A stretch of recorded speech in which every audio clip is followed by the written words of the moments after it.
Hello, and welcome to GDA Live. I am Gail Davis, and I am your host, and I am genuinely looking forward to our guest today, Josh Linkner. GDA began working with Josh in 2016, and I am eager for you to get to know him today. Talk about perfect timing. Josh's new book, Big Little Breakthroughs, just recently launched. And today we are going to dive into this new content. We are on Zoom webinar today, and we encourage you to get involved via the chat or the Q&A feature. And with that, I'd like to get started. Welcome, Josh. Gail, thank you so much for being with you today, and to your whole team for everything. Thank you. Oh, it's great to have you here. Well, let's start with this book. So the book is called Big Little Breakthroughs. Can you share with the people that are joining us today, what does this concept mean, and maybe give us an example? Sure. So I've been passionate about leveraging human creativity for as long as I can remember. As you know, I started my career as a jazz guitarist. I went on to start, build, and sell 5 tech companies, and ultimately was involved in the launch of about 100 other startups. And all of this obviously fueled with human creativity. The problem is when we hear words like innovation, it can feel so out of reach, so inaccessible, as if it has to be $1 billion or it doesn't count. And Big Little Breakthroughs, it's sort of like innovation for the rest of us. The whole notion is helping everyday people become everyday innovators. And the principle behind it is counterintuitive. Instead of swinging for the fences and taking like massive risk, it's cultivating small, daily, little micro innovations, small bets instead of big ones, which are way less risky, way more accessible, and at the same time, they add up to big things. That's great. I know that you mentioned that you started as a jazz guitarist, I believe. I think you have about a 40-year career as a jazz guitarist. I'm curious, what can business leaders learn from a jazz musician? I'm deeply passionate about jazz, which is this cool, like live art form. It's rather dangerous. You're making stuff up as you go. Only 1% of the notes are on the written page, and the rest you have to sort of figure out. Well, I think that today more than ever, business leadership is much more like jazz than classical. You know, maybe 20, 30 years ago, it was more like classical. One person standing in the center of the room, who's the CEO, and he or she is, conducting everybody to play the notes exactly as they're written on the page. Don't make any mistakes, precision, accuracy, etc. But today, the world is too complex and too fast moving and too competitive. In other words, we have to perform at our best without the notes on the page. And that's exactly where jazz comes into play. Jazz is like this collaborative, creative process of taking responsible risks and course correcting when you screw something up. And it's a little bit messy, but I think it's so much more productive to meet the challenges of the day, especially coming out of the COVID crisis. I know that when I was reading the book, at one point you talked about outdated technology and that we rely too much on outdated technology to generate ideas. I'm curious if you could dive into what you meant by that and also offer us maybe what's a better approach. Yeah, totally. So I'm sure that if you and the team were trying to think about new ideas to drive GDA to the next level, which hardly need to do because you're just awesome to begin with. But if you were doing that, you'd probably conduct a brainstorm session. I learned that brainstorming was a technique that was invented in 1958. And I'm sorry, but a lot has changed since 1958. I mean, think about the upgrades that we've had in technology and our wardrobe and the way we conduct life and travel. I mean, just dramatically different. Yet we still rely on the same outdated technology or technique for idea extraction. So in the book, I actually share 13 more fun and certainly more productive approaches, more modern approaches to idea extraction. And I'll just share one with you real quick since we're chatting, Gail. But so here's the problem. Most brainstorm sessions, instead of sharing your big idea, you hold your crazy ideas back and you share your safe ones. The reason is because fear creeps into the room. And fear, not natural talent, fear is the single biggest blocker of creative output. And it's that poisonous force that robs us of our best thinking. So here's a technique that completely eradicates the fear. Let's say instead of doing a brainstorm session and you were brainstorming as Gail, and I know, for example, you have a leadership role in the IASB, International Association of Speaker Bureaus. But again, that you're there with colleagues and people are judging you and you don't want to say the wrong thing. You don't want to look foolish. So you normally just maybe share something safe. Here's a technique that will fix it. It's called role storming, ROLE. So role storming is brainstorming, but in character. So in other words, you're pretending that you're somebody else. So instead of being Gail Davis, you could be like Wonder Woman, or you could be Hemingway, or you could be Steve Jobs. And here's the thing. Let's say you're playing the role of Steve Jobs. No one's going to laugh at Steve for coming up with a big idea. They might laugh at Steve for coming up with a small one. So Gail, you now, Steve Jobs, you're totally liberated. You can say anything you want, no fear whatsoever. So the technique is actually really simple. Each person gets to choose any character they want to be. You could be a superhero, you could be a villain, you could be a supermodel, you could be an athlete or a movie star, a 4-year-old child, someone from the future. But the whole key is you stay in character. And what it does is it sends the fear out of the building, and the ideas flourish. Real quickly, I did this with a group of executives one time at Sony Japan. I met this guy who was like the stiffest human being I've ever met. Dark suit, white shirt, his tie was like strangling him. Anyway, we got this guy role storming as Yoda. And I've never seen personal transformation like this. This dude's jacket's off, his tie's undone. He's like leaping around the room. And the whiteboards were filled with ideas. Thing is, he had that creativity inside him all along, as do all of us, but he was using the wrong technique. And when we gave him the right technology, the right technique, he was able to really be liberated.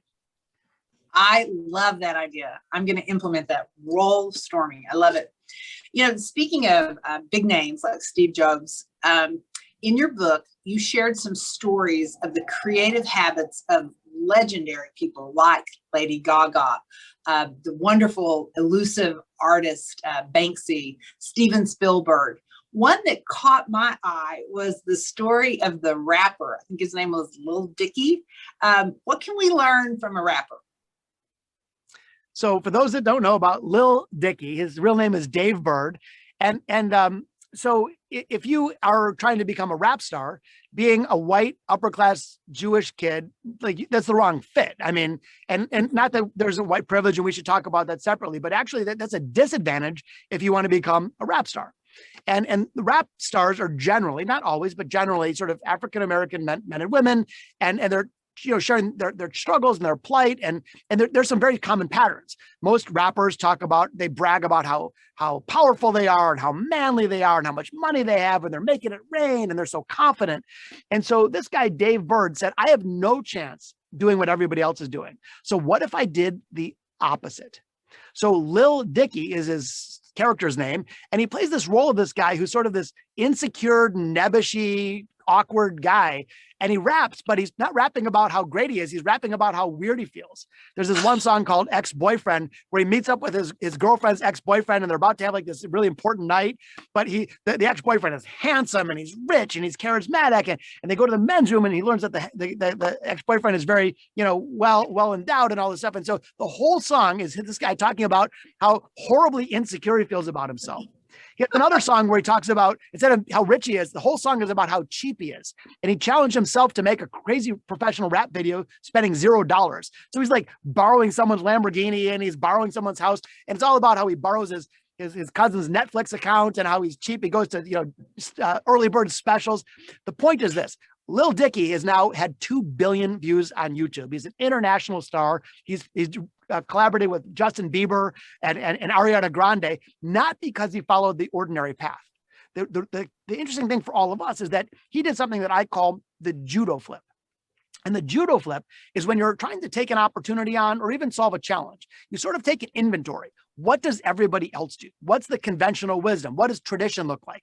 And then you ask yourself, what's the polar opposite? What would it look like if I judo flipped it? So if Dave Bird came out and did the same thing, look at me, I'm a great dancer, I'm so wealthy, I'm so beautiful, no chance. It only was successful because he judo flipped it and in turn unlocked amazing results. We had someone comment that they love that rapper. So I was like, Josh, are you sure? Has anybody ever heard of this guy? But apparently they have. That's awesome. Josh, I know from talking to you that you always love the story of the underdog, and you tie that to the fact that sometimes they can use creativity to unlock massive results. I mean, I guess the rapper's one example, but I know you have more. Do you have a favorite that you'd like to share?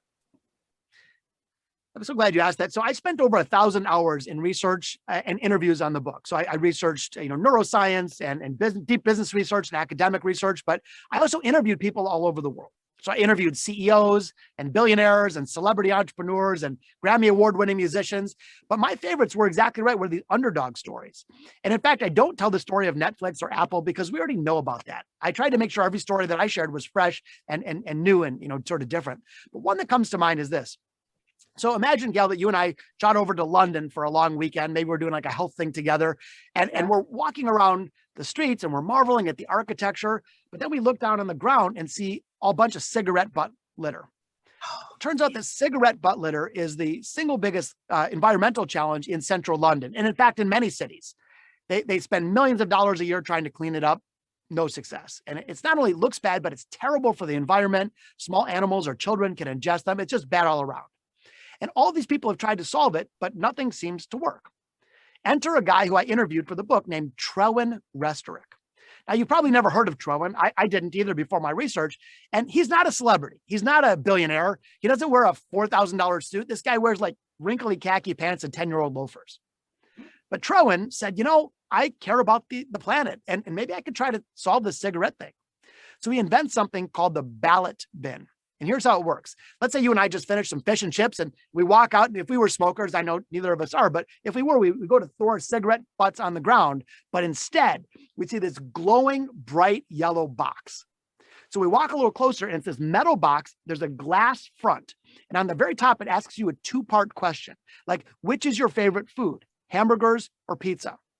There's a little receptacle underneath, and it asks smokers to basically vote with their butts.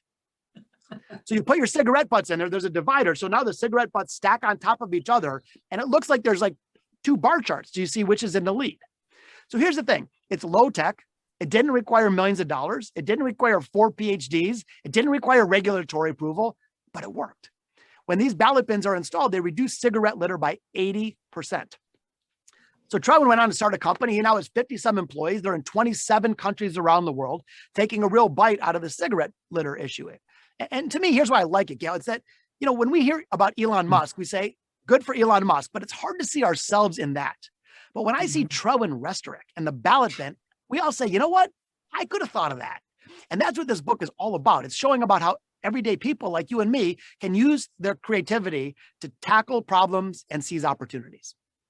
I love that. The book is divided into parts. And when you go to part 2 of the book, you cover 8 core obsessions of everyday innovators. I'd love for you to share, how did you arrive at these? Why 8? And if you have an example or two to build on that, I think that'd be really interesting. Yeah, happy to. Thank you. So basically, if you want to shift your approach to just about anything, creativity certainly is included. You need to examine your mindsets, your habits, and your tactics. So in the book, we cover the habits, as you mentioned, of Lady Gaga and Banksy and Lil Dicky and such. We talked already about a couple techniques. The judo flip is one, and roll storming is another. But the back half of this book is around mindsets. So these are the 8 core obsessions that I call them, or mindsets, of the most innovative leaders and organizations around the globe.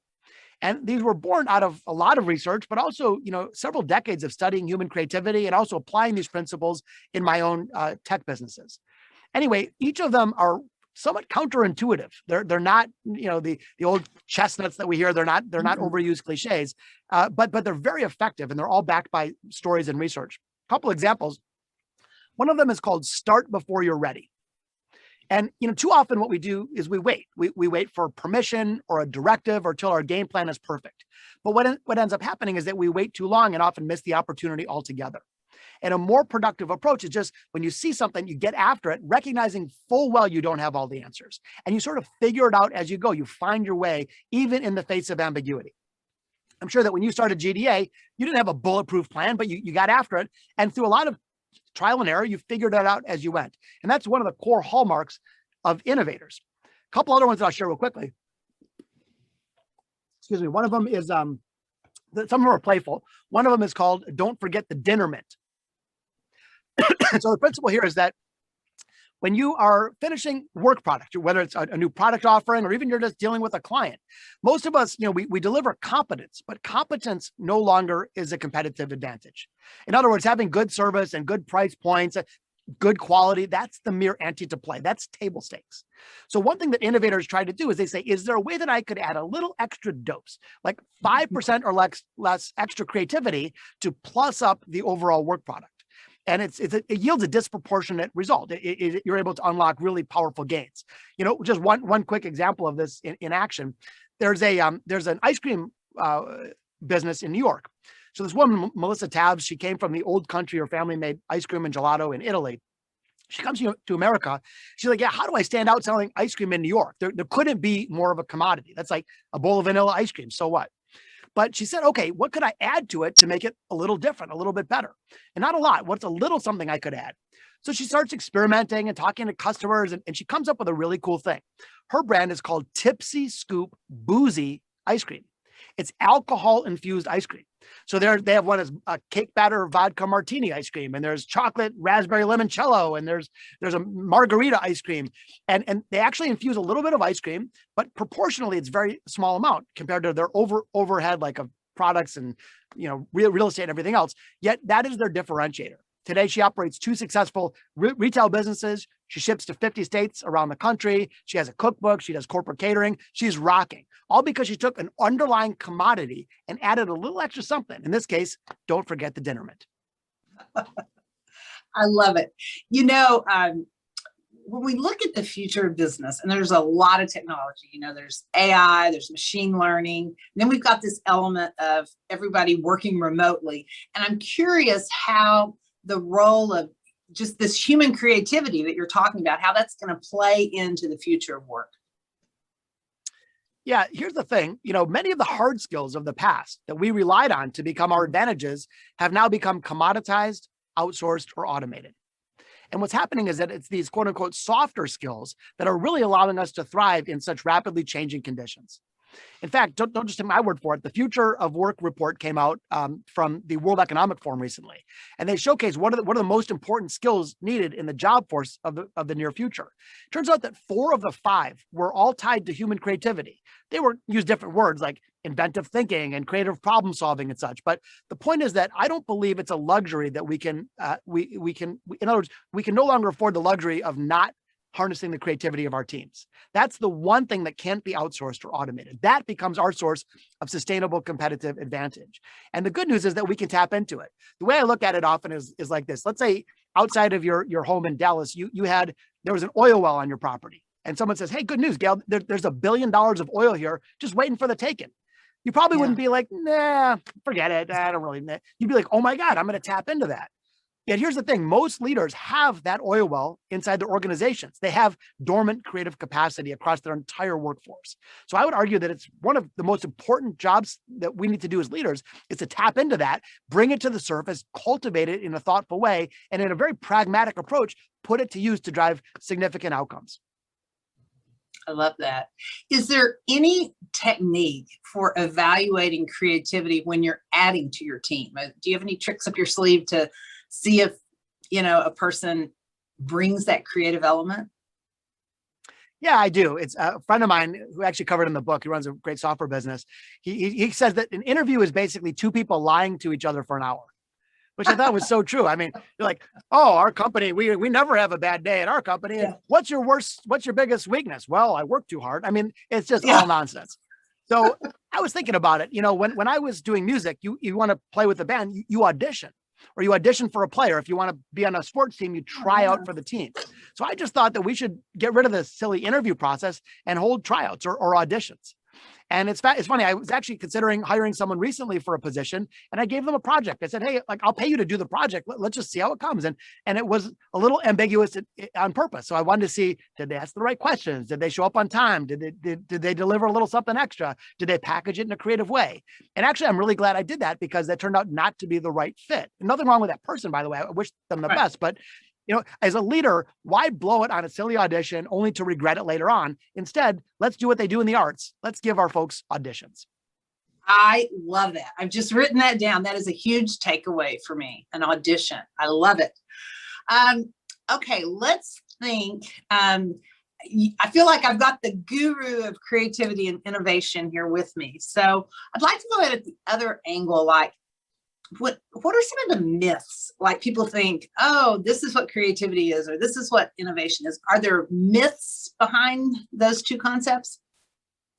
There are, and there's, we can dispel them pretty quickly. One myth is that some people are born creative and others are not. And the truth is, and the research, by the way, is crystal clear here, that all human beings are creative. There's no such thing as a non-creative person. In other words, we're hardwired to be creative. That's our natural state.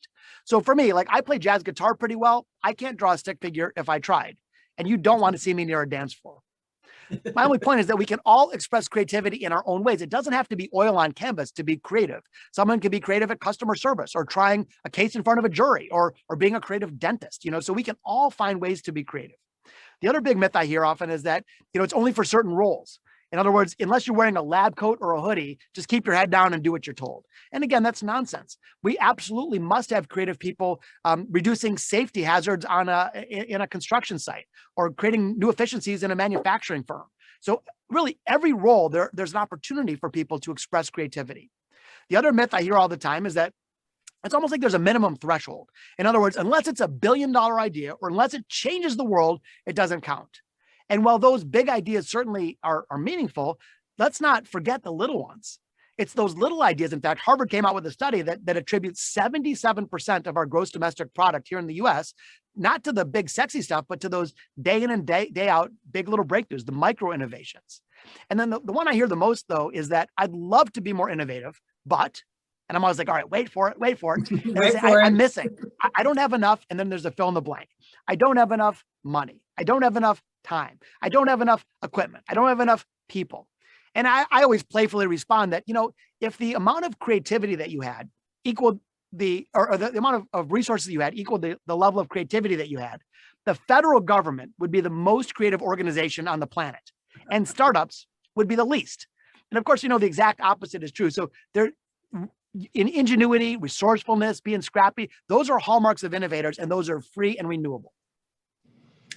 So is it a fair summary to say that organizations that honor a culture of creativity and innovation are going to have a competitive advantage? There's no question about it. There's extensive research that I cover in the book from people like McKinsey and actually Forbes and MIT created something pretty cool. They call it the Innovation Index, where they basically look at publicly traded companies, adjust their numbers for all kinds of things like, industry issues and costs and all that. And basically they study the stock prices based on how innovative the company is perceived to be. So in other words, you look at Tesla and General Motors. General Motors is a bigger company, longer history of profitability, better distribution, on and on and on, yet they're valued at a fraction of Tesla. Why? Well, the reason is because the market is rewarding Tesla because they're perceived to be an innovative company, whereas they're taxing General Motors, who's perceived not to be. So they call this in the study the innovation tax or premium. And this doesn't only apply to publicly traded companies. If I was in a meeting planner and I wanted to hire a speaker, I would say, I'm going to go to GDA because this is a company that's innovative and creative and I believe in them. So therefore, that's where I want to place my business as opposed to somebody else. And so it applies to private companies. It even applies to us individually. If someone's looking to get a promotion, you think the promotion is going to go to the one that follows the rules the most or the one that is exhibiting inventive thinking and creative problem solving? I actually read recently that a general in the United States military was passed by for a promotion. And the main reason cited was didn't demonstrate enough creativity. So if that's the way we're judging US generals, I certainly think it applies to us all. I'm so glad we covered that because obviously the people that have joined us on the call today are meeting planners or people responsible for pulling off a meeting. And oftentimes, they are the interface between us and the decision maker. And I don't know how often a decision maker says, I want a speaker on creativity or innovation. But if you ask, what is the objective of the meeting? Do you want to have a competitive advantage? Do we want to maximize, our workforce? Do we want to be at the top of our game? That all comes back to creativity and innovation. So it sounds to me, Josh, like you're a fit for any kind of a kickoff meeting, whether it's sales or operations. Is there any particular group that you just love to speak to? You're like, oh my gosh, that is my sweet spot. Well, of course, I always love working with you and your team, who are just the highest level of professionalism and just super fun and wonderful, wonderful people. But for me, the principle really does apply, whether you're a giant tech company or whether you're a smaller entrepreneurial organization trying to take root. The real issue is exactly right. People don't wake up in the middle of the night and say, "I just want more creativity." What they wake up saying is, I got to be more competitive. I got to attract better and more talented people. I got to keep up with the challenges that I'm facing. I got to serve my customers in a more meaningful way. And so again, many of those advantages in the way they did it before just no longer apply. In the post-COVID era, patterns have been broken and we need to adjust. We can't simply rely on what worked in the past and expect it to still win. And so I think that now more than ever, this is a must-have, not for the sake of it. I mean, I don't encourage people to run down the halls and draw all over the walls with purple crayons, but it's more like from a practical standpoint. How do you get, like you said, the most out of your people? How do you create sustainable competitive advantage? And to me, the root cause of all of those is really exactly what we're talking about, is inventive thinking and creative problem solving.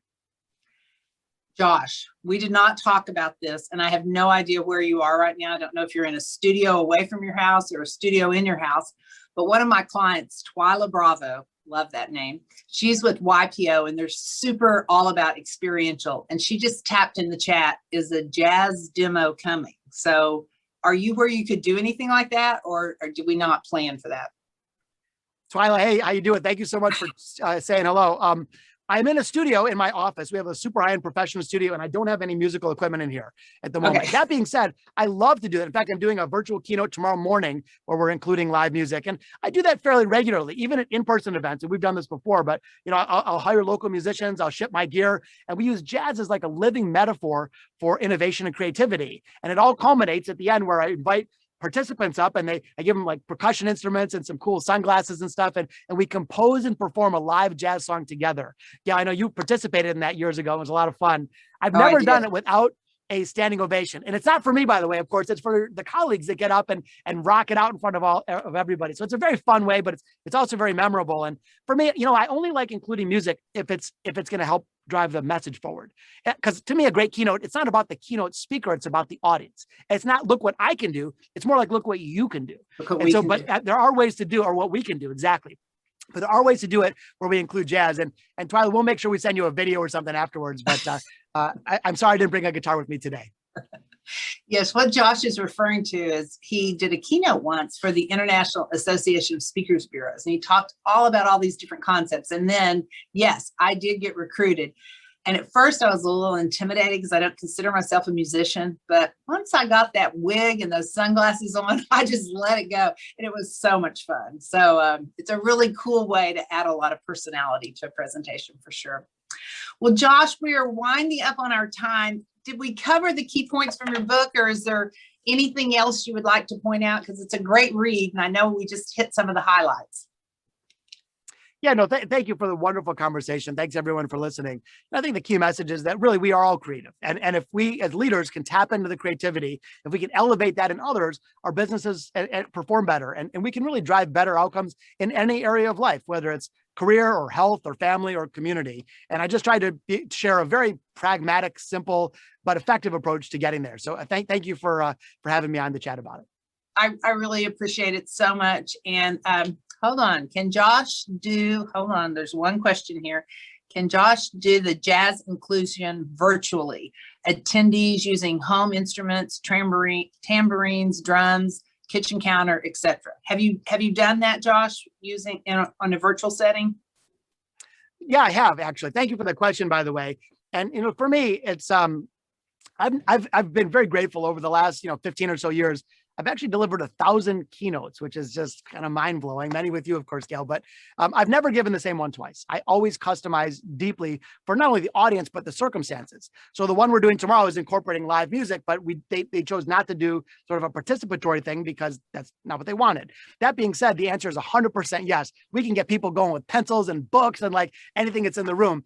For sure we can do that, but the good news is we don't have to. Like we can always customize the specific, overall arc and framework of a keynote, as well as, sort of story by story, depending on the individual needs. Because to me, our job is to make every minute count. I want to make sure it's spot on and relevant and not just resetting something that worked in the past, but rather really tuning it for the specific goals and objectives of that particular situation.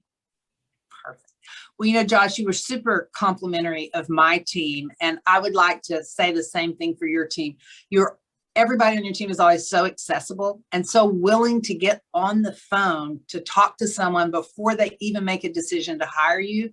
So if anything today has sparked your interest in possibly looking at doing something with Josh, don't hesitate to reach out to our team, and we can certainly arrange that. So that would be our great pleasure. And I just asked Josh before everyone signed on, if he was doing any in-person events, and he is traveling to Key West this week. So both of us are starting to see a little bit of a increase in terms of in-person events. So with that being said, again, reach out to anybody on our team if you want to have a call with Josh and see if he's a fit. I think we offered some books to the first people who signed up, so we'll be getting those out quickly. And I really appreciate everyone being here.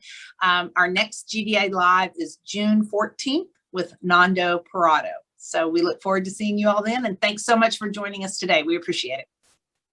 Thank you. Bye, Josh.